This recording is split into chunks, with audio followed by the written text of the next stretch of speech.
Hey everyone, welcome back. Today, we're diving into the world of investing with a focus on iShares, one of the most popular exchange-traded funds, ETFs, out there. If you're new to investing or looking to expand your portfolio, this guide will help you get started quickly and smartly. First off, what exactly are iShares? Managed by BlackRock, the world's largest asset manager, iShares are a collection of ETFs that track various indexes, like the S&P 500 or global bond markets. They're designed to give you broad exposure to different assets without having to pick individual stocks, which can be a game changer for beginners. Why should you consider investing in iShares? Well, they offer incredible diversification, meaning you can spread your risk across hundreds or even thousands of securities with just one investment.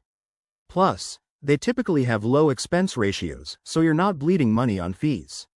But before you jump in, let's talk about the steps to get started. Step 1. Educate yourself.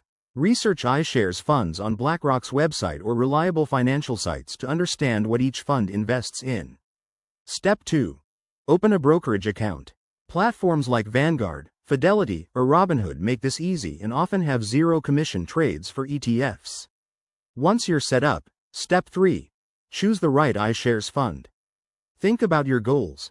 Do you want growth through stocks, stability with bonds, or something in between?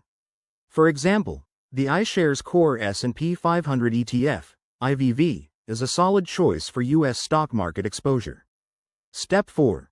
Buy your shares. Log into your brokerage, search for the fund ticker, and place your order.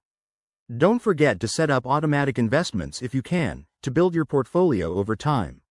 Of course, no investment is without risks.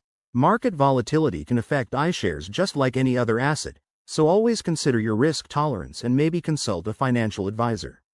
Remember, investing is a long game, so stay patient and avoid emotional decisions. If you're ready to take the plunge, start small and learn as you go. Thanks for watching. Hit that like button if this helped. Subscribe for more tips and drop your questions in the comments. Let's build wealth together.